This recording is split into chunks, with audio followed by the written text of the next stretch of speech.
विचार अच्छे हैं तब तक ही आप अच्छे हैं, और आपके अंदर थोड़ा भी कुविचार गया तो आप बुरे हो जाते हैं। सुनिएगा प्रताप भानु के संग क्या हुआ।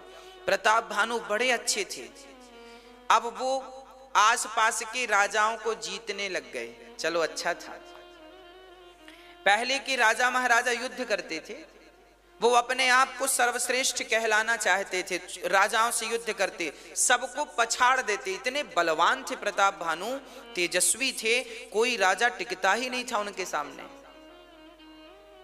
बहुत सारे राजाओं को हरा हरा करके इन्होंने कोई को जेल में डाल दिया, किसी को यूं ही भगा दिया, और पूरा एक छत्र, पूरी दुनिया पर एक राजा थे प्रताप भानु। उस जमाने में समस्त भारत पर उनका शासन चलता था, डंका बजता था प्रताप भानु का।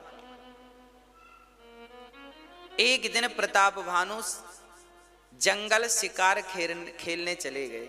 सुनिएगा, शिकार खेलने गए ही थे कि प्रताप भानु के जो सैनिक थे, मंत्री जन थे, उनसे वो बिछड़ गए, क्योंकि एक सुअर दिखाई पड़ा, जंगली सुअर, उसे मारने के चक्कर में। अच्छा, पहले के राजा महाराजा ना ऐसे मार मार के अपना निशाना पक्का करते थे, तो वो सुअर, अच्छा वो जो सुअर था ना, वो एक राक्षस था, राक्षस ही सुअर बन के प्रताप भानु को अपनी ओर आकर्षित कर रहा था। प्रताप भानु को पता नहीं चला। प्रताप भानु घनघोर जंगल में प्रवेश कर गए, उनकी सेना, मंत्री, संतरी सब रह गए, और अकेले प्रताप भानु सुअर के पीछे पीछे गए। अब वो सुअर तो मिला नहीं, जंगल झाड़ियों में गायब हो गया, पर प्रताप भानु रास्ता भटक गए। सूर्य अस्त होने का समय था, दूर दूर तक कोई रास्ता नहीं, सन्नाटा ही सन्नाटा था। प्रताप भानु कांप गए, लगता है मेरा अंत आ गया। इस घनघोर जंगल में प्राणों को बचा पाना बड़ा कठिन है, क्योंकि यहाँ भयंकर जानवर रहते हैं। तभी प्रताप भानु को नजर आया एक कुटिया नजर आई, घास की कुटिया। प्यास लगी तो उस कुटिया की तरफ गए, पहुंच गए। वहां पानी पिया प्रताप भानु ने, और देखा तो जंगल, घनघोर जंगल में एक साधु बैठे थे, बड़ी बड़ी जटाएं थीं। अच्छा, ये जो साधु था ना, ये नकली साधु था। ये वही साधु था जिस साधु को प्रताप भानु ने युद्ध करके पराजित। राजा लोग पहले हार जाते थे ना, तो शर्म के मारे अपने नगर नहीं जाते थे कि मैं कैसे मुंह दिखाऊंगा, हार के आ गया, लोग ताने मारेंगे। तो बहुत सारे राजा जंगल में बाबा जी बन जाते थे, उन्हीं में से ये एक बाबा जी थे, नकली साधु। हारा, प्रताप भानु से हारा हुआ साधु था, 10 साल पहले हारा था, 10 साल से इस जंगल में था, बाल बाल बढ़ा लिए थे और जंगल में रहता था। जब इस साधु ने देखा, कपटी साधु ने, ये तो प्रताप भानु है, अब उसे बदला लेने का मौका।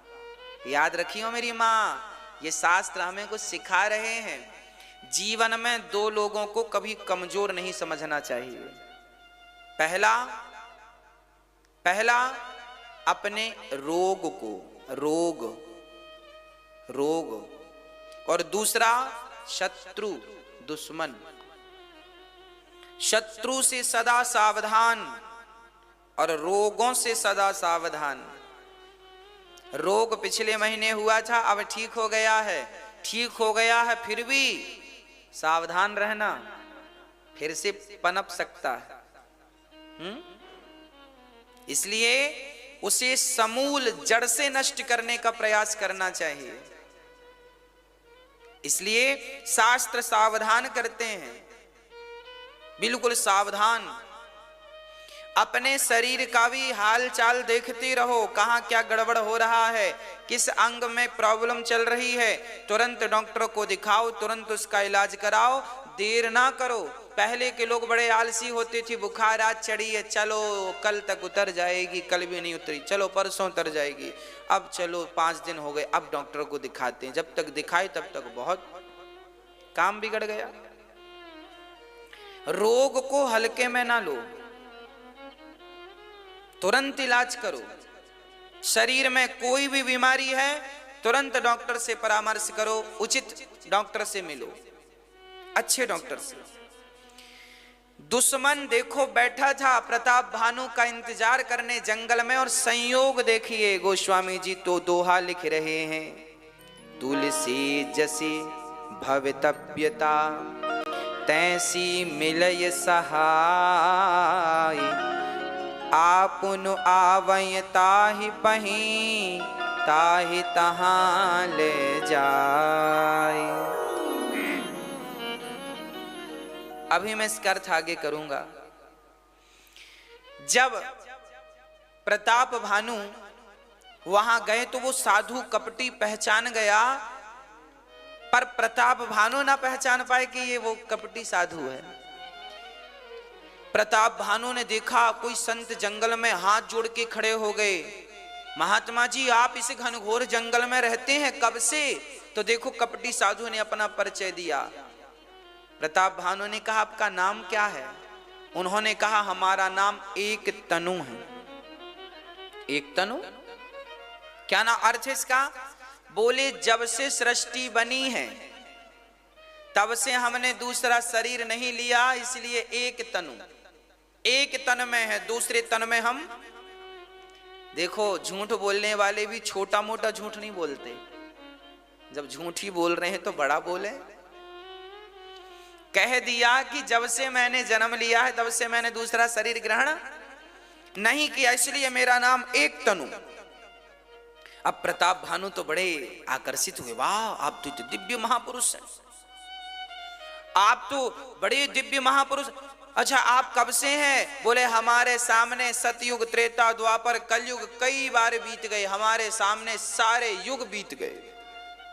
प्रताप भानु तो और आकर्षित हुआ, आप तो बड़े महापुरुष हैं,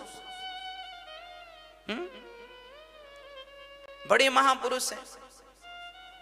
अच्छा ना, पाखंडी लोग ऐसे ही परिचय देते हैं अपना, आप लोग सावधान, मार्केट में भी ऐसे बहुत बाबा मिल जाएंगे आपको जो अपने आप को यही कहेंगे हम ही भगवान हैं, पौंड्रक जैसे, हम ही भगवान हैं। भगवान क्या है? हम ही भगवान। लोग कहते हैं बड़े बड़े बाबा, एक बाबा जी तो मंदिर में भगवान बने पूज रहे हैं, ये भी एक तनु कह रहे हैं अपने आप को, और आप पूज रहे हैं। इन बाबाओं की गलती नहीं है। देखो ना प्रताप भानु ने अब क्या गलती की। अरे गुरुजी आप तो महान हैं। हाँ हाँ बेटा हम तो महान हैं, बोल तुझे क्या चाहिए? प्रताप भानु ने कहा आप ऐसी कृपा करो हम भी ना मरें। आप नहीं मरते हैं तो हम भी ना मरें। जैसे गुरु वैसे ही चेला। तुलसी जसी भवितव्यता तैसे ही मिले सहाय। चेले ने कहा, प्रताप भानु ने कहा गुरुजी हम भी अमर हो जाएं। एक तनु ने कहा किया अमर, जा तू अमर हो जाएगा, पर काम करना पड़ेगा कुछ। और मांग क्या चाहिए? बोले हमारा यश कभी खत्म ना हो, हमारी संपत्ति संपदा बनी रहे, हम अमर हो जाएं। गुरुजी कहते हैं सब कुछ मिलेगा, पर सुनो ये सब तब मिलेगा जब तुम ब्राह्मणों की सेवा करोगे। जाओ 1,51,101 ब्राह्मणों का भोजन कराओ। 1,51,101 ब्राह्मणों का भोजन कराओ, और भोजन कराने में बढ़िया मालपुआ, रबड़ी, रसमलाई, रसगुल्ले परोसना 56 प्रकार का, और सबको बड़ा दक्षिणा देना। फिर ब्राह्मण आशीर्वाद दे के तुम्हें अमर बना देंगे। अच्छा ठीक है, पर एक तनु तो कपटी साधु थे। इन्होंने कहा सुनो रसोईया हमारी तरफ से आएगा, भोजन बनाने वाला हमारी तरफ से आएगा। अब सुनना, प्रताप भानु सुरक्षित अपने नगर आए और गुरुजी पे विश्वास हो गया कि गुरुजी तो एक तनु मरे ही नहीं, हमें भी अमर बना। देखो लालच, आदमी जितना उतने में संतुष्ट नहीं है। यदि उतने में संतुष्ट होता तो जरूरत ही नहीं थी माथा पच्ची की, पर मैं भी अमर हो जाऊं, अमर हो जाऊं। इस लालच से प्रताप भानु ने ब्राह्मणों को बुलाया और वो भंडारी, जो साधु ने भंडारी वो राक्षस को भेजा जो सुअर बना था, वो मय दानव था।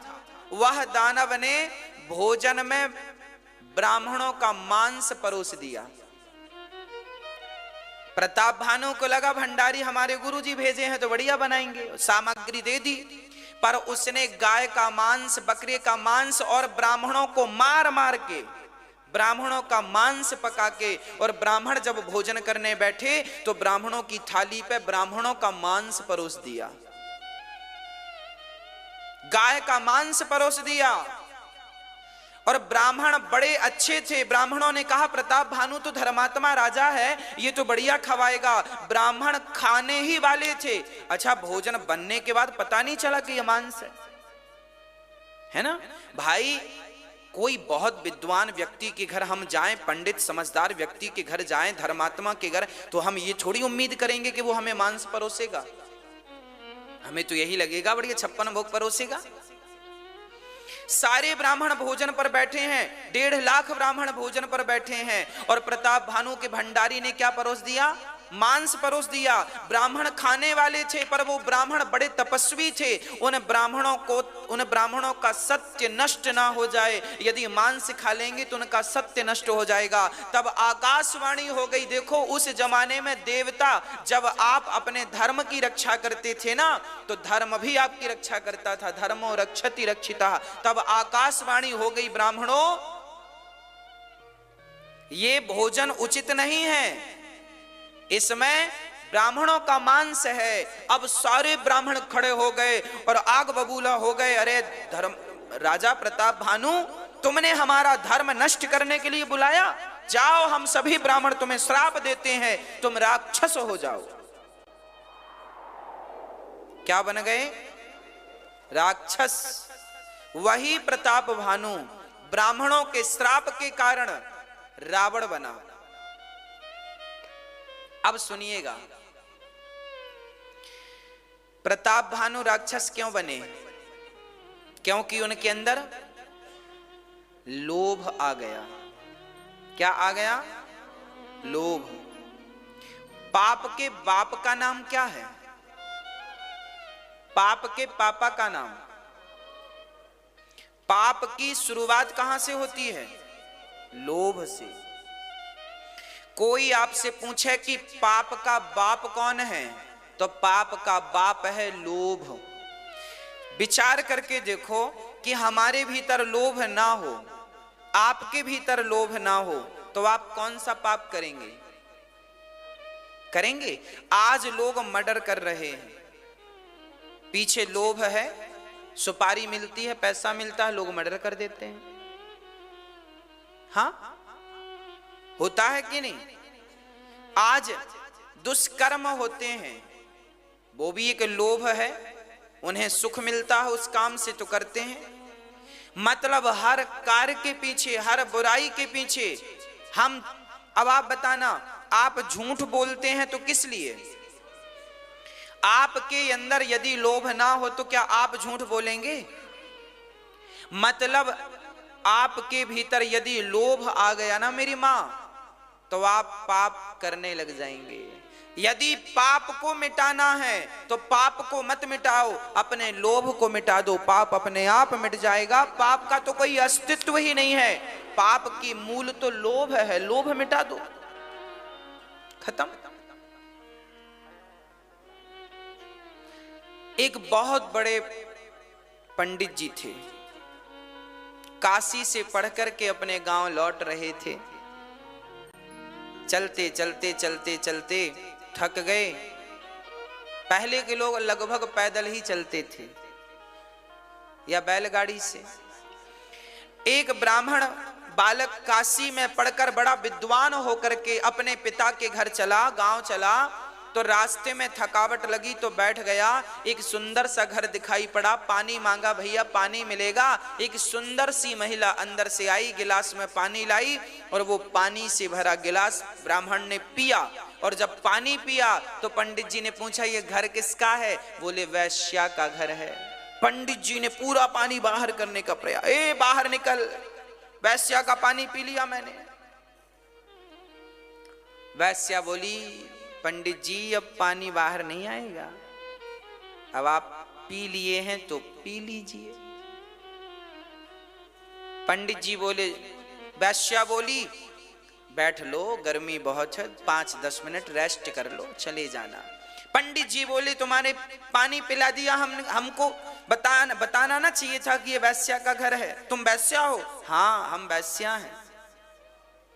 अरे राम राम राम। पंडित जी बोले अब हमें 100 माला जपना पड़ेगा तब तुम्हारे पाप से हमें मुक्ति मिलेगी, तुम्हारा पानी पी लिया हमने।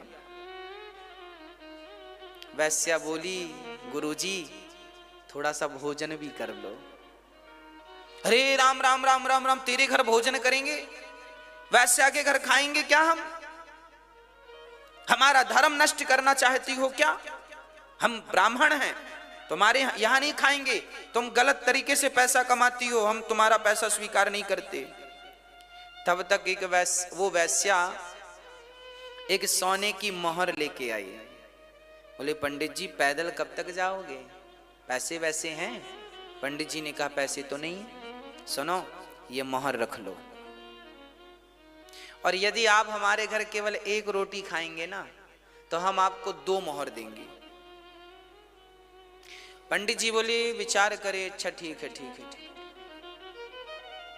पंडित जी ने कहा 2 मोहर मिलेंगी, मोहर सोने की।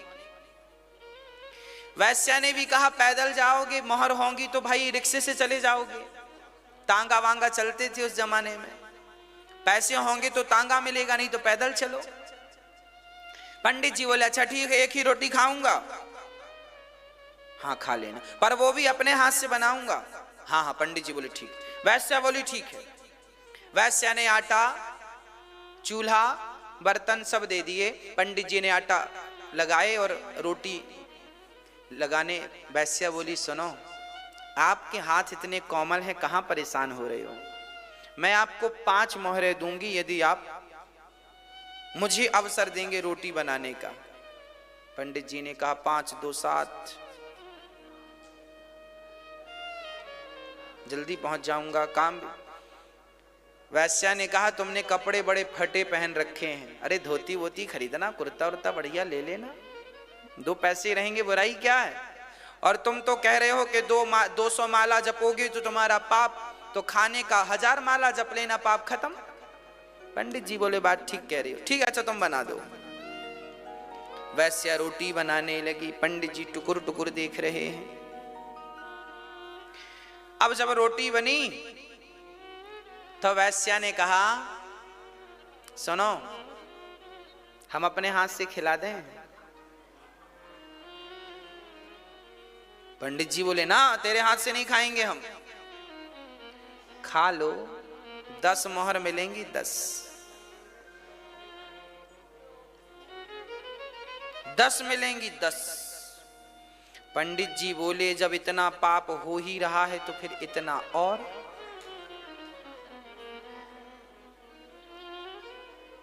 ठीक है। अब वो वैश्या ने रोटी तोड़ी, साग लगाई, पंडित जी ने मुंह खोला तो वैश्या ने रोटी तो नहीं खिलाई, एक गाल में जोर का थप्पड़ लगाया और रोटी वापस रख दी। उस वैश्या ने पूछा पंडित जी से पढ़ के आए हो, ये बताओ पाप के बाप का नाम क्या है? पंडित जी ने सारे वेद पुराण उलट पलट कर देखे, कहीं उनको पाप के बाप का नाम लिखा नजर नहीं। भाग ग्रंथों में थोड़ी लिखा है कि पाप का बाप कौन है। पंडित जी को उस वैश्या ने बताया पंडित जी आप इतना पढ़कर आए और आपको यही नहीं पता पाप का बाप कौन है। सुनो आप हमारे साथ सारा समझौता करने को तैयार हो गए, किसके कारण? लोभ के कारण। वो वैश्या बोली सुनो मैं आपका धर्म नष्ट नहीं करूंगी, मैं आपको अपने हाथ से ना भोजन कराऊंगी, ना अपने घर की रोटी खिलाऊंगी, पर मुझे माफ करिएगा, आज के बाद कभी भी लोभ के कारण अपने धर्म को जाने मत दीजिएगा। यदि यदि यदि धर्म चला गया और धन रहा तो धर्म को गवाकर उस धन का करोगे क्या? क्या करोगे? धर्मो रक्षति रक्षिता, धर्म की आप रक्षा करेंगे तो धर्म भी आपकी रक्षा करेगा। लोभ के कारण अपना धर्म त्याग देने वाले को ना इस लोक में शांति है ना परलोक में गति है। इसलिए बासी रोटी खा लो ठीक है, भीख मांग लो ठीक है, पर धर्म का त्याग करना ठीक नहीं। सुदामा गरीब थे पर उन्होंने अधर्म को नहीं अपनाया। सुदामा के एक मित्र थे, वो राजा के यहां जाकर, राजा शराबी था उनके राज्य का, वो राजा के यहां जाकर राजा के गुणगान गाते थे, तो राजा मोहरा फेंक देता था। वो लेकर आते, सुदामा से बोले चलो तुम भी एक दिन उनकी प्रशंसा करना, तुम्हें भी धन मिल जाएगा। सुदामा ने कहा मेरी जिह्वा गल जाए उस दिन, मेरी जिह्वा गल के गिर जाए उस दिन, जिस दिन कृष्ण के अतिरिक्त किसी और की प्रशंसा मैं करूं। ये जिह्वा गल के गिर जाए उस दिन, जिस दिन मेरी जिह्वा से कृष्ण के अतिरिक्त किसी और की प्रशंसा निकले। वाह, ये धर्म है। हम गरीब हैं तो क्या हुआ? अमेरिका, जापान, पेरिस से भारत की कोई तुलना नहीं है। हम भले गरीब लोग हैं हमारे भारत के, पर हम लोग गरीब हैं तो क्या हुआ? धर्मात्मा है।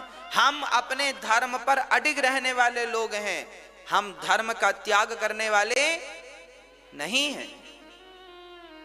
कभी भी अपने धर्म का त्याग ना करो। धर्मो रक्षति रक्षिता। तो कहने का अर्थ यह हुआ कि सारे पापों का मूल कारण है केवल रावण का सर्वनाश हुआ। उसके सर्वनाश का मूल कारण क्या था?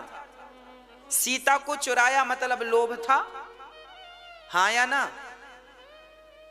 किसी का भी चरित्र उठाकर देख लो, जिन जिनका समूल नष्ट हो गया उनके पीछे उनका मात्र लोभ था। इसलिए लोभ ना करना, जितना विधाता दे दें उतना रखो और ईमानदारी से रखो, ईमानदारी से कमाओ, बेईमानी नहीं, गलत नहीं, ईमानदारी से। आपका वही है जो आपको ईमानदारी से मिल गया है, वो आपका नहीं है। ठीक है जी? इसलिए धर्मो रक्षति रक्षिता। प्रिय भक्तों, प्रताप भानु को श्राप इसलिए मिल गया क्योंकि उन्हें अमर होने का लोभ आ गया। अरे अमर होने का लोभ नहीं आता तो सब ठीक ठाक चल रहा था। इसलिए मेरी मां, आप भी ज्यादा लोभ ना किया करो,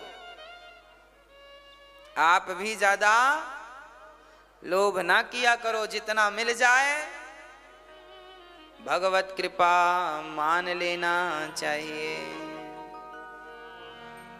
अति कभी मत करना बंदे, इति तेरी हो जाएगी। बिन पंखों के पक्षी जैसी गति तेरी हो जाएगी। अति सुंदर थी सीता मैया, जिसके कारण हरण हुआ। अति अभिमानी था वो रावण, जिसके कारण मरण हुआ। अति सदा वर्जित है भैया, अति सदा वर्जित है भैया। इति मतलब खत्म। इति तेरी हो जाएगी बिन पंखों के पक्षी जैसी, गति तेरी हो जाएगी। सीता जी बहुत सुंदर थी तो हरण हो गया। आपको पता है नारी का अधिक सुंदर होना भी अभिशाप माना गया है। नारी सुंदर तो हो पर अति सुंदर ना हो। इस सृष्टि में जो स्त्रियां अति सुंदर हुई हैं उन्हें सबसे ज्यादा दुख उठाना पड़ा है। इतिहास साक्षी है ना। तो अति सुंदरता भी नुकसानदायक है। सीता मां अति सुंदर थी तो रावण चुरा के ले गया। इसलिए बहुत ज्यादा, चलिए अब कोई है तो ये नहीं हम कहें कि कोयला पोत के चलो, ऐसा नहीं है। अब है तो है, पर अधिक जो आप सुंदर बनना चाहते हैं अपने आप को, वो अधिक सुंदरता नुकसानदायक है। सामान्य जीवन सबका बढ़िया है ना भाई। बहुत स्वादिष्ट भोजन जिस दिन बन जाता है ना तो आदमी ज्यादा खा के बीमार हो जाता है, हाँ या ना। तो बहुत स्वादिष्ट भोजन भी नहीं होना चाहिए, हाँ या ना। अति ना हो किसी चीज की। अमृत भी अति नुकसानदायक है। इसलिए अति बचन बोली पांचाली, महाभारत का युद्ध हुआ। अति दान दे करके राजा बलि भी बंधन युक्त हुआ।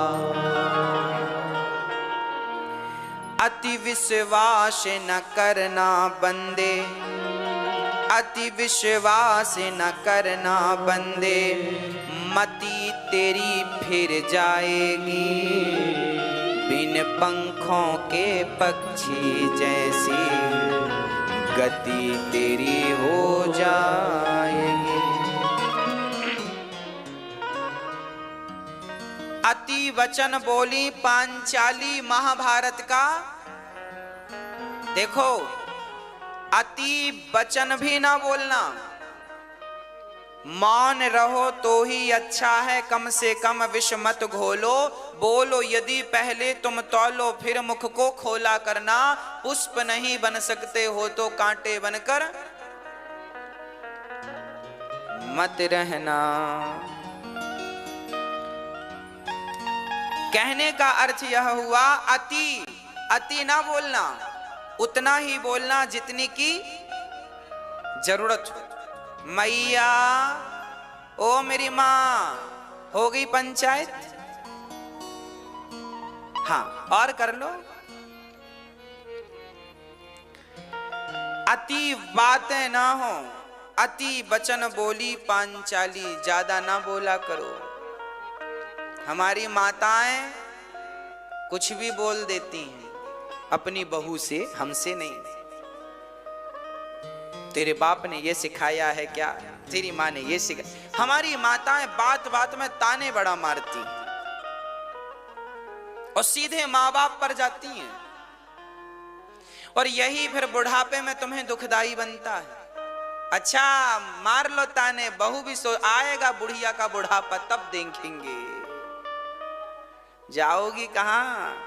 फिर वो याद दिलाती है ब्याज सहित सारे ताने, है ना। इसलिए ताने आने ना मारा करो किसी को, सामान्य जीवन जिया करो। गलतियां सबसे होती हैं, मेरे से भी, आपसे भी।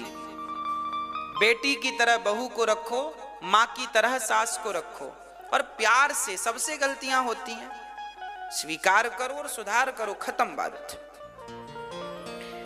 यहां ये भी लिखा है, अति दान ना करना। जितनी ताकत हो, जितनी इच्छा हो, जितने में प्रसन्नता हो, उतना दान करना। औकात से ज्यादा दान ना कर देना। हाँ, राजा बलि ने सब कुछ दान कर दिया। अच्छा, दान करने से नुकसान नहीं है, पर शास्त्र कहते हैं कि दान उतना करो जितने में आपके मन में तकलीफ ना हो। उदाहरण से समझते हैं, आपके पास 500 रुपए हैं और आपने पूरे 500 रुपए दान कर दिए, तो फिर किराया रिक्शे वाले को क्या दोगे? अरे घर जाने का किराया तो बचा लेते, है ना। इतना भाव में नहीं डूबना चाहिए कि पूरा ही दान कर दो। दान उतना करो कितना, आपकी कमाई 1000 रुपए है तो 1000 रुपए में आप 100 रुपए दान कर दो। आपकी कमाई 10,000 है तो 1000 दान कर दो, है ना। ईश्वर ने यदि दान देने के योग्य, आप 20,000 देने के लायक हैं तो 20,000 दान करिए।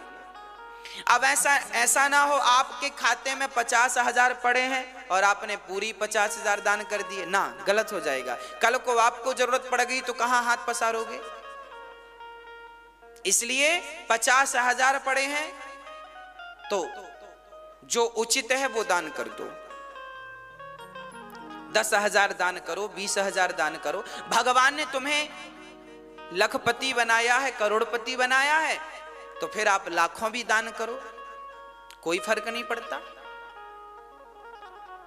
तो दान विचार करके करना चाहिए, और दान वहीं करना चाहिए जहां मन को संतोष मिले। अच्छा, दान करने के बाद आपने सोचा, हे भगवान हमने क्यों दे दिया, तो फिर आपको पाप लगेगा। इसलिए मैं बोल रहा हूं, दान करने के पहले विचार कर लो। एक तो दान इच्छा है तो करो, नहीं है तो मत करो। अब हमने 200 रुपए दान कर दिए, बाद में सोचे क्यों दान कर दिए हमने, क्यों दे दिए। अब 4 बार सोच रहे हैं क्यों दे दिए, क्यों दे, फिर वो दान तुम्हें नुकसान कर जाएगा। दान ऐसा नहीं, दान प्रसन्नता से होता है और प्रसन्नता के लिए होता है। याद रखिए, प्रसन्नता से होता है और प्रसन्नता के लिए। दान देने में सुख मिलता है।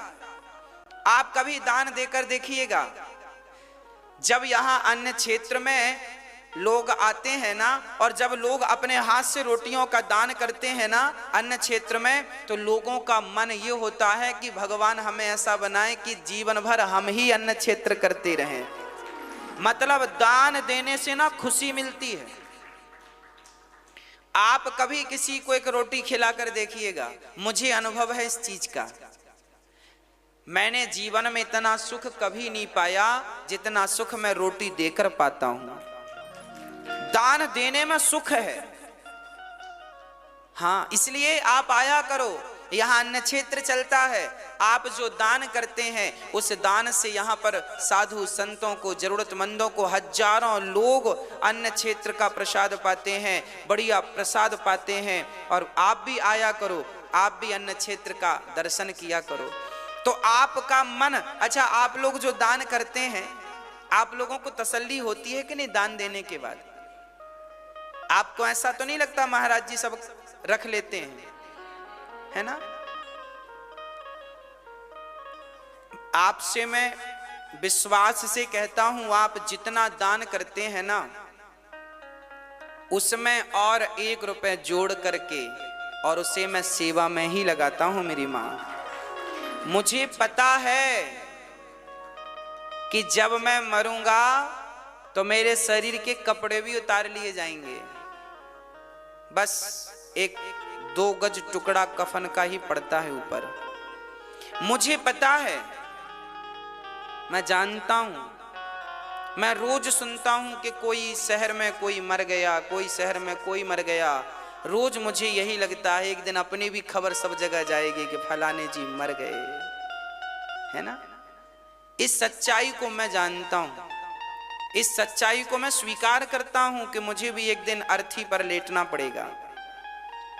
इसलिए मुझे पता है कि जो मैं इस संसार में अपने हाथ से दान पुण्य कर दूंगा वह मेरा है, और जो मैं बचा के रख लूंगा वो मेरा।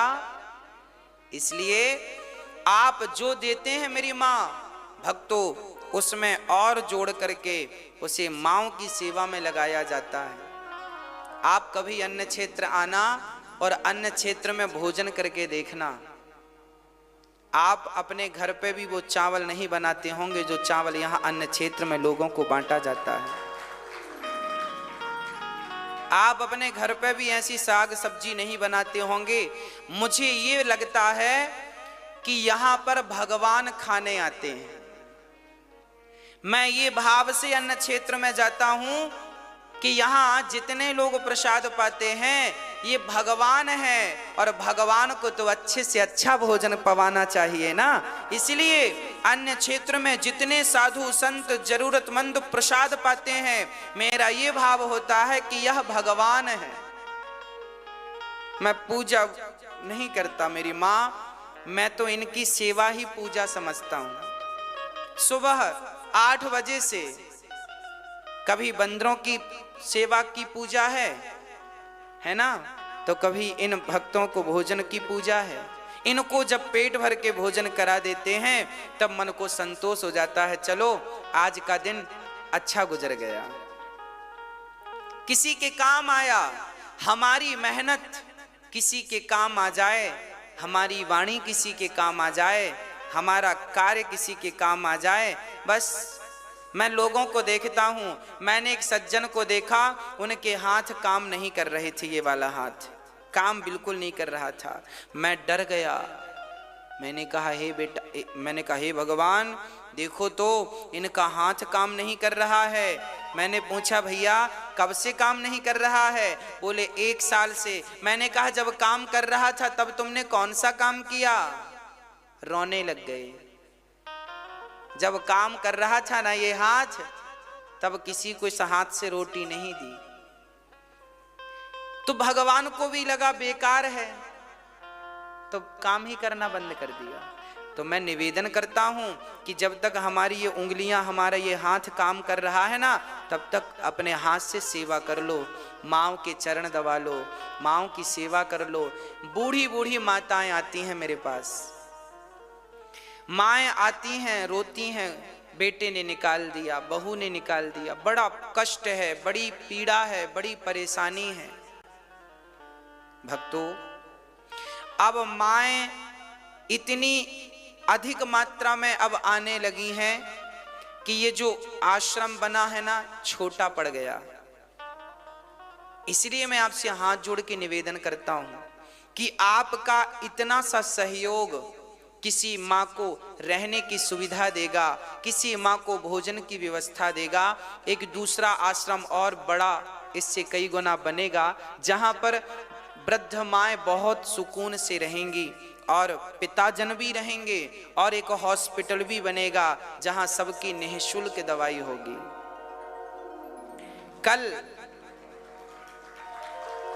कल हमारे पास कुछ बच्चे आए थे जो एक्सीडेंटल गायों की सेवा करते हैं। गायों की आजकल ट्रक वाले सड़क में देखा होगा, गाय को मार के चले जाते हैं, धक्का मार दिया गाय तो गाय गिर जाती है, लग जाता है, फ्रैक्चर हो जाता है। उन गायों को ला करके और उनका इलाज करने का भी हमने बोल दिया है उनसे कल, कि जितनी भी गायों को जो भी दवाई चाहिए हो, ये दास सभी गायों की दवाई के लिए अपने ये दोनों हाथ आगे करता है। आगे गायों का भी एक हॉस्पिटल जल्दी से बनाएंगे, जहां पर वो बीमार गाय जो रोगी हैं, ट्रक व्रक धक्का दे देते हैं और बड़ा उन्हें कष्ट होता है, उन गायों का इलाज करने के लिए यहाँ उन गायों की बिल्कुल फ्री चिकित्सा होगी। हम इंसानों के लिए भी हॉस्पिटल बना रहे हैं, तो मूक गायों के लिए भी एक हॉस्पिटल बनाए ना, मूक प्राणियों के लिए। बहुत जल्दी गायों के लिए एक हॉस्पिटल होगा, और गायों की अभी से दवाई सेवा तो हमने आज से शुरू कर दी है। जितनी भी गायों को जो भी दवाई की जरूरत पड़ेगी यहां से जाएगी निःशुल्क। भक्तों, अब बताओ इस धरती पे हमारे आने का उद्देश्य क्या है? क्या अपना ही पेट भरना उद्देश्य है? अपना पेट तो पशु और पक्षी भी भर लेते हैं, पर मुझे लगता है कि सभी में बांट कर खाए उसे इंसान कहते हैं, पराया दर्द अपनाए उसे इंसान कहते हैं। यूं भरने को तो पक्षी भी अपना पेट भरते हैं, पर सभी में बांट कर खाए उसे इंसान कहते हैं। इसलिए आपसे प्रार्थना करता हूं कि आप जो दान देते हैं उस दान का यदा सदुपयोग करता है, मैं घोर नरक जाऊंगा यदि मैंने आपके पैसों का दुरुपयोग किया तो। मुझे पता है कि मुझे हिसाब भगवान को भी देना है, इसलिए आप निश्चिंत रहिएगा। आपका दिया हुआ धन वृद्ध माओं की सेवा में, वृद्ध पिताओं की सेवा में, गौ माता की सेवा में, हॉस्पिटल अभी नहीं बना फिर भी दवाई चालू है। यहाँ लोग कम से कम लगभग 80 से 100 के बीच में लोग आते हैं और लोग अपने रोगों का इलाज कराते हैं। निःशुल्क इलाज यहाँ चल रहा है। आज से एक सेवा और चालू हो गई कि गायों की सेवा। गाय वो जो फुटपाथ पे बीमार पड़ी हैं, जिनकी जानकारी अब हम यहाँ के जो सेवक हैं गायों की सेवा करते हैं, एक टीम बनाकर हम अब दूर दूर भेजा करेंगे कि कहाँ कहाँ गाय है, तो वहाँ से गायों को देखो क्या बीमारी है उसे। कई बार गाय को सरिया लग जाता है, तो उसका इलाज ना होने से ना मक्खी बैठ जाने से कीड़े पड़ जाते हैं, फिर कीड़े पड़ जाते हैं तो फिर वो गाय मर जाती है। यदि सही समय पे इलाज मिल जाए तो वो गाय नहीं मरती। तो थोड़ी सी जागरूकता हम सब में आ जाए। आपका एक एक रुपए ये दास केवल सदुपयोग के लिए खर्च करता है। मेरी माँ विश्वास रखिएगा, 1 करोड़ वृक्ष भी आपको मैं दिखाऊंगा कि देखो अभी 30 वर्ष का हूं ना, 35 वर्ष का होते होते ठाकुर जी चाहेंगे तो 1 करोड़ वृक्ष का जंगल आपको दिखा दूंगा। ये रहे आपके 1 करोड़ वृक्ष, और पूरे जिंदा। ये नहीं कि पेड़ लगाए और सूख गया ना। आप बस धैर्य रखिएगा, आपको सब कुछ दिखेगा बहुत जल्दी। गरीब परिवार के उन बच्चों की शिक्षा भी निःशुल्क होगी, कक्षा 1 से 12वीं तक निःशुल्क होगी। काम बहुत सारे हैं मेरी माँ, बस आप अपने ये दोनों हाथ आगे बढ़ाते रहिएगा। कल को ये हाथ आगे बढ़ने के लायक रहें कि ना रहें, इससे भी तो हम और आप नहीं जानते। इसलिए यदि मैं, आपको पता है मैं सुबह उठ करके रात को जब तक सो नहीं जाता तब तक काम करता हूँ, केवल इसलिए कि मेरे साथ भगवान ने बहुत सारी जिम्मेदारी दे रखी हैं। मैं ही सो जाऊंगा तो फिर इन जिम्मेदारियों को निभाएगा कौन? आप भी 1 घंटा और काम किया करो, इसलिए कि आपका एक भाई आपसे भीख मांगता है, आपका एक बेटा आपसे भीख मांगता है। इसकी झोली में भीख इसलिए डालो क्योंकि इसकी झोली में भीख डालोगे तो इसके द्वारा तमाम वृद्ध माओं की सेवा होगी, अन्न क्षेत्र चलेगा, वृक्ष लगेंगे और गाय स्वस्थ होगी, बच्चों को शिक्षा मिलेगी, लोगों को इलाज मिलेगा। इतना सारा काम आपकी भिक्षा से होता है। इसलिए ये दास अनिरुद्ध आप सभी से भिक्षा मांगता है। आप अपनी सामर्थ्यता के अनुसार किसी एक माँ को 21,000 रुपए देकर आप गोद ले सकते हैं, किसी एक पिता को आप सहयोग कर सकते हैं, आश्रम के निर्माण में छत के लिए सहयोग कर सकते हैं, एक कमरा बना करके वृद्ध माओं के नाम समर्पित कर सकते हैं। मुझे नहीं पता कि ईश्वर ने आपको किस योग्य बनाया है, पर विधाता ने जिस योग्य बनाया है उस प्रकार की आप सेवा इसलिए करें क्योंकि आपका एक बेटा, आपका एक भाई, आपका एक दास यहाँ सेवा के लिए खड़ा है और आपके बिना मैं अधूरा हूँ। इसलिए आओ हम सब मिलके, ये सेवा तो हमारे राष्ट्र की सेवा है, यही तो देश की सेवा है। आओ कुछ अच्छा सोचते हैं, कुछ अच्छा करते हैं। समाज सीखेगी, कल को प्रेरणा मिलेगी समाज को। कल को मैं तो नहीं रहूंगा, पर जो मैं करके जाऊंगा ना, आने वाले हजारों साल तक लोग सीखेंगे। जैसे पंडित मदन मोहन मालवीय जी विद्यालय बनवा के गए, विश्व हिंदू यूनिवर्सिटी बनारस में, वो तो चले गए बनाकर, पर आज भी वहां शिक्षा मिल रही है और वहां के पढ़े बच्चे बड़े योग्य बन रहे हैं। तो यदि वो ये काम कर सकते हैं तो हम में क्या कमी है, क्यों नहीं कर सकते। पंडित मदन मोहन मालवीय जी ने भी भीख मांग करके विद्यालय बनाया था, पता है आपको, भिक्षा मांग कर बनवाया था।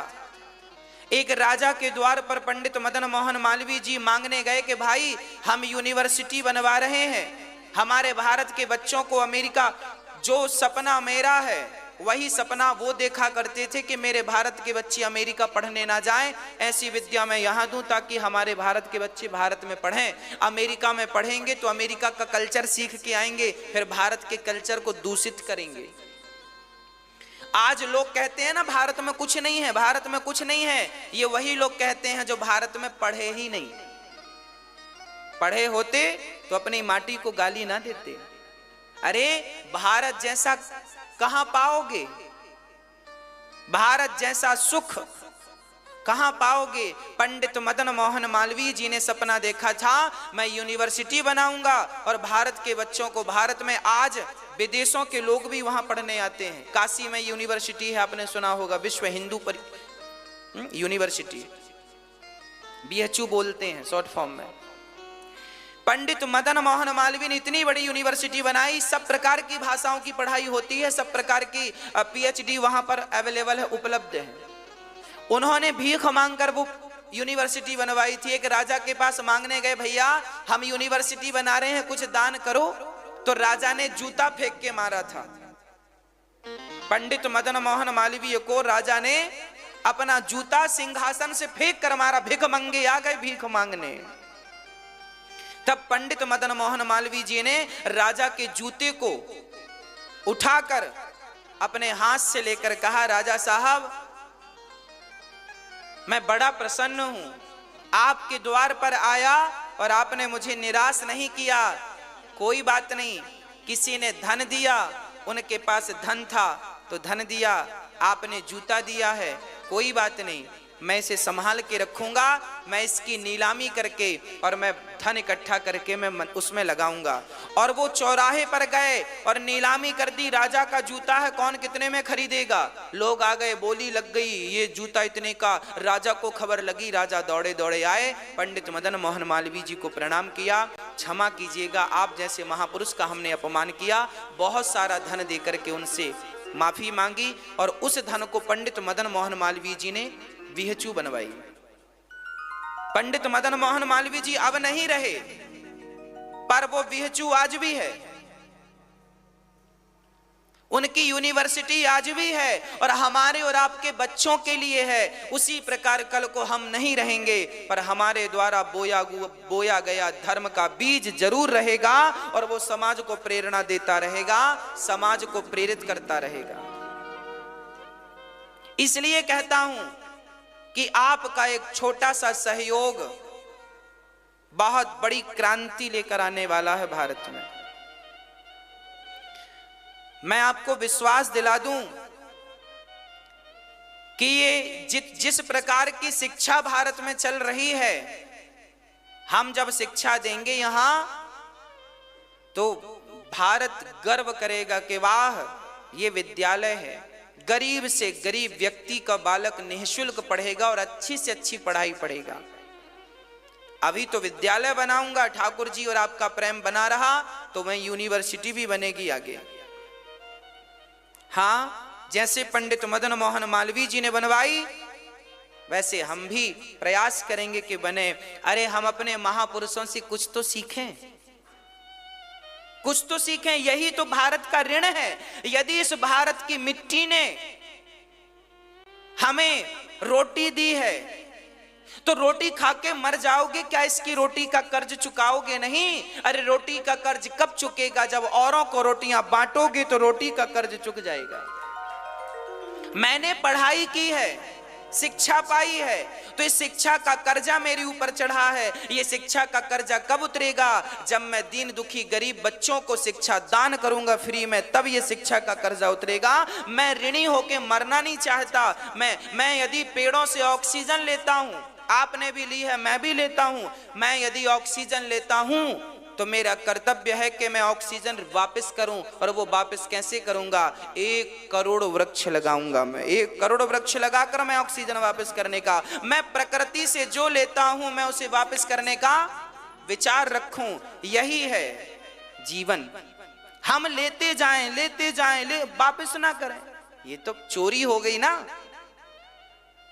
आओ, आपको भी एक मौका मिला है, आप भी सहभागी बनकर, आपके सिर पर भी जो कुछ कर्जे हैं प्रकृति के, उन कर्जों को थोड़ा सा कम कर लो। हम पूरा, प्रकृति तो हमारी माँ है, जैसे बेटा कभी माँ का कर्जा नहीं चुका सकता, ऐसे हम अपनी प्रकृति का कर्जा तो नहीं चुका सकते, भारत माँ का कर्जा तो नहीं चुका सकते, पर जिस प्रकार भारत माँ के काम आ सकते हैं उस प्रकार तो आ जाएं।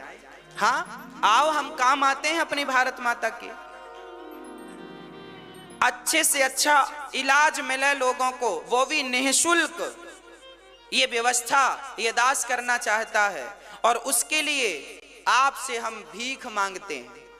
आपका योगदान एक हॉस्पिटल बनाने के काम आएगा, आपका योगदान वृद्ध माँ और वृद्ध पिताओं की सेवा करने के काम आएगा, आपका योगदान अन्य क्षेत्र में काम आएगा, आपका दान 1 करोड़ वृक्ष लगाने के काम आएगा।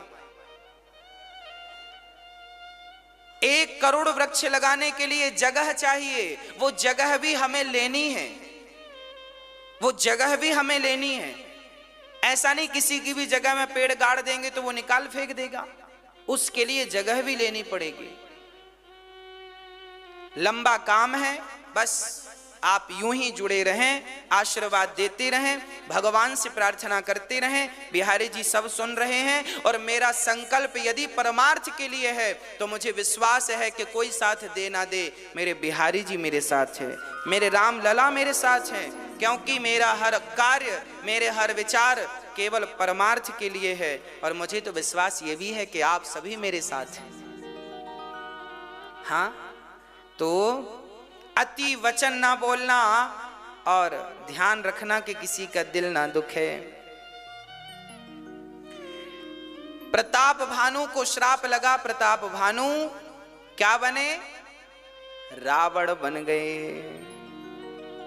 ब्राह्मण का श्राप, ब्राह्मण का आशीर्वाद आपको इंद्रासन दे सकता है, और ब्राह्मणों का श्राप रावण बना सकता है। इसलिए ब्राह्मणों का सम्मान किया करो, अपने से बड़ों का, गुरुजनों का सम्मान किया करो, माता पिता का आदर किया करो। वह रावण, अब गोस्वामी तुलसीदास जी महाराज लिखते हैं कि प्रताप भानु का भाई कुंभकर्ण बना, और प्रताप भानु का मंत्री धर्मरुचि विभीषण बना।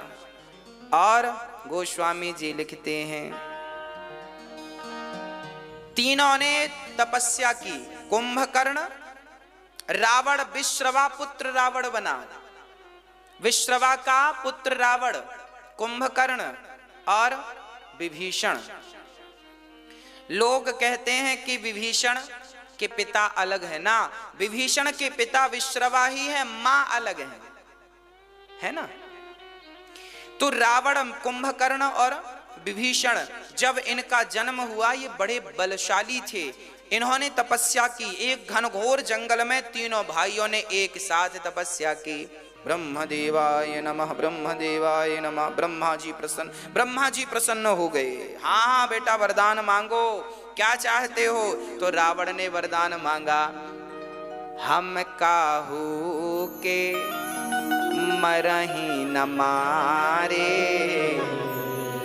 हे ब्रह्मा जी हमें अमर कर दो, हे ब्रह्मा जी हमें अमर कर दो। क्यों कर दें भैया अमर?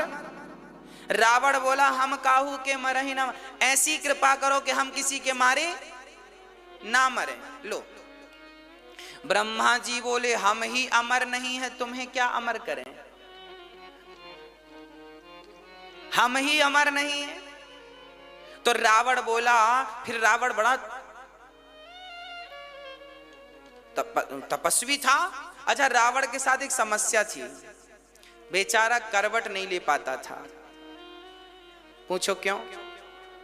10 सिर थे, अब सोचो आपके 10 सिर हो जाए, करवट कैसे लेगा? बेचारा करवट लेके नहीं सोता था। अच्छा, रावण का ना एक तरफ सिर ऐसे रहता था, झुकाव। क्यों? क्योंकि 10 थे। अब हिसाब लगाओ, 10 थे तो 1 2 3 4 5 6 7 8, एक तरफ 5, एक तरफ, तो जिस तरफ 5 रहे होंगे उस तरफ रावण की गर्दन सीधी नहीं रही होगी। क्यों? आपने देखा है कहीं रावण को? देखा है? क्यों? पड़ोस में रहता है क्या? रावण के साथ एक समस्या है, बेचारा टेढ़ी गर्दन करके चलता होगा, सीधी गर्दन, और चित्त सोता होगा। परेशान तो मंदोदरी होती होगी। रावण बोला जरा मुंह पहुंचना, तो मंदोदरी बोली कौन सा मुंह पहुंचूं, इस तरफ से 3रे नंबर का, किस तरफ से 4थे नंबर का। मंदोदरी बड़ी परेशान, कौन सा मुंह पहुंचूं। कभी रावण बोला कि जरा यहां खुजला दो, क्योंकि रावण का हाथ इस तरफ आखिरी वाले मुंह तरफ थोड़ी जाता होगा, तो रावण के मुंह में खुजली। मंदोदरी से बोला जरा खुजलाओ, तो रावण मंदोदरी बोली कौन सा, इस तरफ वाला खुजलाऊं किस तरफ वाला। बड़ी समस्याएं हैं। अच्छा, 10 सिर होने आपके हो जाएं तो क्या करोगे आप? फिर आप कौन से वाले से खाओगे? इस वाले से पानी पियोगे, इस वाले से खाओगे, नाश्ता इस वाले से। और सबसे बड़ी समस्या तो ब्रश करने की होगी। एक तो आदमी ठीक ठाक कर लेता 2-3 मिनट में। अब रावण का हुआ तो दूसरा वाला सिर में ब्रश कैसे करता होगा रावण? दातून, 10 तो दातून चाहिए। एक का कुल्ला हो गया पर दूसरे का बच्चा, बड़ी समस्या है। क्यों? इसलिए कहते हैं एक सिर ही ठीक है साहब, 2 भी नुकसानदायक हैं। अच्छा, रावण के 10 सिर कैसे थे? रावण के देखने में 10 सिर नहीं थे। 10 सिर का अर्थ ये नहीं था कि रावण के 10 खोपड़ियां थी ना, रावण का सिर एक ही था। फिर 10 सिर कैसे कहा गया? आपने भी देखा होगा, जो अभी हम लोगों ने टीवी पर सीरियल रामायण देखा ना, रामानंद सागर जी ने जिस रामायण को बनाया है, उस रामायण में कहीं भी रावण के 10 सिर नहीं दिखाए गए। कारण यह है, और रामानंद सागर तो ठीक है, शास्त्रों में भी कहीं 10 सिर का उल्लेख नहीं है, और जहां है वहां इस भाव से नहीं है कि 10 सिर थे। 10 सिर का अर्थ यह है, 10 सिर का अर्थ है 10 प्रकार की इच्छाएं। रावण की इच्छाएं कितनी थी? अनंत। जितनी इच्छाएं उतने सिर। कहने का अर्थ यह है कि रावण बहुत इच्छाओं को रखने वाला व्यक्ति था। उसे जितना मिलता जाता वो और असंतुष्ट होता जाता, और मिले और मिले और मिले। जो व्यक्ति बहुत हाय हाय अति लोभी है ना, उसके इतने ही सिर होते हैं। बात बात पर मुकुर जाना। जब आप लोगों के कितने सिर हैं? चलो मैं आपके भी 2-4 गिनाता हूं। जब आप किसी अपनी बेटी का विवाह करने जाते हैं तो आपका सिर कैसे होता? भैया बेटी बड़ी लक्ष्मी है, अच्छी बेटी है, संस्कारी है। जब आप अपनी बेटी का हाथ लेकर जाते हैं किसी के घर तो क्या होता है? सिर आपका कैसे होता? दीन। और जब आपके घर कोई बेटी वाला आ जाए लड़के के, अरे साहब 20 लाख चाहिए, तब आपका सिर अलग होता है, आपका रुतबा अलग होता है। तो एक वो सिर था, एक ये। अच्छा, जब आप किसी से कर्जा लेते, भैया 5000 की बहुत जरूरत है, जरा दे दो, 5000 दे दो। फिर सामने वाला जब आप पैसा मांगते हैं तो आपका सिर कैसे होता? दे दो दे दो दे दो। और जब वो मांग, भैया 5000 वापस, अरे खा के भागे जा रहे हैं क्या? लो, तो 2 सिर हो गए ना यहाँ, 2 वो लड़की वाले और 2 ये। हाँ, ऐसे हम लोग तो कितने सिर बदलते हैं। रावण के 10 सिर थे। इसका तात्पर्य यह है कि रावण का नाम था दशानन। 10 प्रकार की तमाम इच्छाएं रावण किया करता था, अनंत इच्छाएं थी उसकी। चलो अब कितने सिर थे, इस पे क्या माथा पच्ची करें, हम तो कहते हैं एक ही रहे तो अच्छा है। रावण कहता है हम काहू के, ब्रह्मा जी से कहा हम काहू के मरे ही ना, हम मरे ना। ब्रह्मा जी बोले देखो ये संभव नहीं है, मरना तो पड़ेगा। फिर रावण चतुराई से बोला 10 सिर वाला है ना, 10 प्रकार का, आपका एक दिमाग है, उसके बाद 10 दिमाग है। बोला पानर मनुज जाति दुई वारे। क्या कहता है रावण, हम 2 लोगों से मर जाएं। किन से? एक या तो बंदर से मर जा, या तो इंसान से, मनुष्य से। किसी ने रावण से कहा रावण तुमने क्या, ब्रह्मा जी बोले तथास्तु।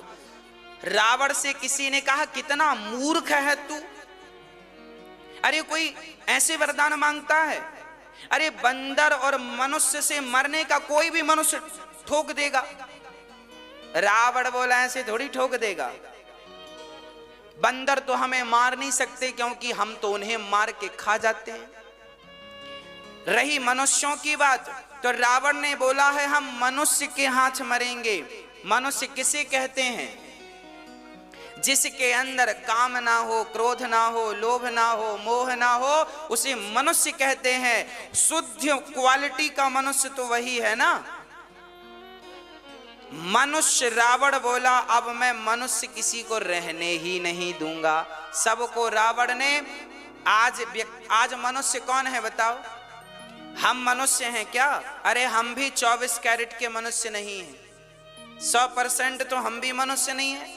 हम में भी काम, क्रोध, लोभ, मोह, लाखों करोड़ों बुराइयां तो हम में हैं, इस शरीर में है। इन बुराइयों ने हमें मिलावटी बना दिया है, इसलिए हमारी शुद्धता चली गई। शुद्ध मनुष्य कौन है? अरे मनुष्य शुद्ध कैसा होता है? भगवान राम ने अवतार लेकर बताया, देखो जैसे विचार मेरे हैं, जैसे आचरण मेरे हैं, ऐसे तुम्हारे हो जाएं तो अपने आप को शुद्ध समझ लेना, नहीं तो शुद्ध ना समझना। रावण शुद्ध मनुष्य से मरेगा। और मनुष्य कौन? राम विप्र धैन सुर संतहित लीन है मनुज अवतार, मनुष्य से मरेगा। राम को मनुष्य बनकर बताना पड़ा, ये मनुष्य होता है जो माँ की आज्ञा का पालन करे, जो पिता की आज्ञा का पालन करे, जो एक पत्नी व्रता हो। अरे रावण को दशरथ जी भी मार सकते थे ना, पर दशरथ जी कैसे मारते? दशरथ जी की तो 3 पत्नियां थी,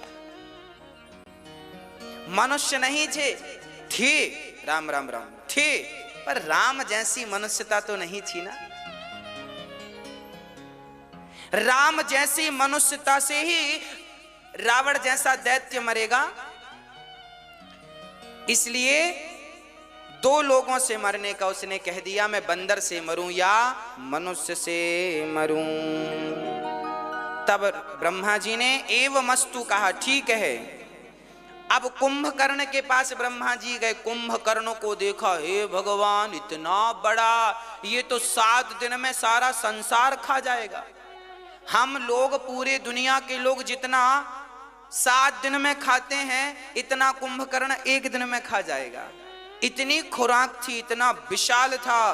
ब्रह्मा जी समझ गए सब खा जाएगा तो फिर लोगों को क्या बचेगा, फिर आप क्या खाएंगे, फिर हम क्या खाएंगे। तो ब्रह्मा जी ने सरस्वती को बुलाया, आओ। तो उसने मांगना चाहा था हमें इंद्रासन दे दो, इंद्रासन, पर सरस्वती वाणी पर बैठ गई तो कह दिया हमें निद्रासन दे दो। हमें क्या चाहिए? निद्रासन। निद्रासन मांगा, बोले हम नींद अभी जमाई आने लगी, सोने लगा। ब्रह्मा जी बोले क्या चाहते हो? बोले हमें नींद आए, निद्रा में पड़े रहें। ब्रह्मा जी बोले पड़े रहोगे तो सुनो, 6 महीने में 1 बार जागोगे। हाँ 6 महीने में 1 बार जागोगे, 1 दिन खाओगे बस। साल में 2 बार खाता था कुंभकर्ण, 6 महीने सोता था। अब गए विभीषण पास पुनि, कहूँ पुत्र बर मांगू, तेहि मांग्यूं भगवंत पद, कमल अमल अनुराग। विभीषण के पास गए तो विभीषण से ब्रह्मा जी ने कहा तुझे क्या चाहिए? तब विभीषण ने कहा हे नाथ, मुझे ऐसा वरदान दो कि मेरी इन आंखों से मुझे भगवान का दर्शन हो जाए, मुझे ये वरदान दे दो। ब्रह्मा जी बोले वाह, तुम्हारे जैसा भक्त श्रोमणी कोई नहीं है। वरदान दे करके ब्रह्मा जी चले गए। अब रावण बहुत डांटा दोनों भाइयों को, नींद मांग ली तुमने और तुमने भगवान, ये क्या भगवान भगवान लगा रखा है। विभीषण से बिल्कुल तालमेल नहीं बैठती थी रावण की। अब रावण तो बड़ा बलवान हो गया, लंकापति बन गया। शंकर जी ने पार्वती के लिए लंका बनाई, खुद मांग लिया, चलिए लंकापति रावण बन गया। अच्छा, रावण के भाई का नाम था कुबेर। कुबेर के पास एक बढ़िया सा हेलीकॉप्टर था, पुष्पक विमान। तो आज रावण ने अपने भाई से युद्ध किया, चल विमान दे, मैं बलवान हूं। कुबेर से विमान छीन कर खुद उड़ता था, सब जगह जाता था। अब तो रावण के बढ़िया मजे हो गए, अब खूब जय जयकार होने लगी, सोने की लंका मिल गई और मंदोदरी जैसी पत्नी मिल गई और खूब आनंद हुआ रावण के यहाँ। अब रावण जब अति करने लगा तब वहां पर क्या हुआ जरा सुनिएगा। बाढ़े खल बहु चोर जुआरा, जेलम पट पर धन पर दारा, माँ नहीं मातु पिता नहीं देवा, साधुन सन करवा वही सेवा, जिनके यह आचरण भवानी, ये जान होने से छर सब प्राणी, अतिशय देख धर्म के ग्लानि, परम सभीत धरा अकुलानी, भैन रूप धरि हृदय विचारी, गई तहाँ जहाँ सुर मुनि झारी, मंगल भवन अमंगल हारी, प्रभु सुदशरथ अजिर बिहारी।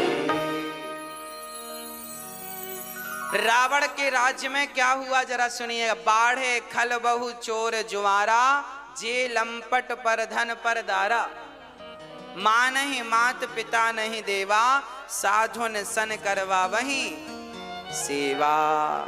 रावण इतना दुष्ट हो गया कि बाढ़े खल ज्यादा बढ़ गए, चोर ज्यादा बढ़ गए। रावण के राज्य में, रावण के लंका में चोर बढ़ गए, जुआरी जुआ लोग खेल रहे, जुआड़ी बढ़ गए, चोर बढ़ गए, लंपट स्त्री लंपट, किसी भी बहन बेटी को कभी भी परेशान करने लग जाएं, ऐसे लोग रावण के यहाँ। अब रावण ही ऐसा था, कोई भी नारी दिखे तो उठा के। रावण ने केवल सीता का हरण किया ऐसा नहीं, सीता हरण के पहले रावण कई स्त्रियों का हरण कर चुका है।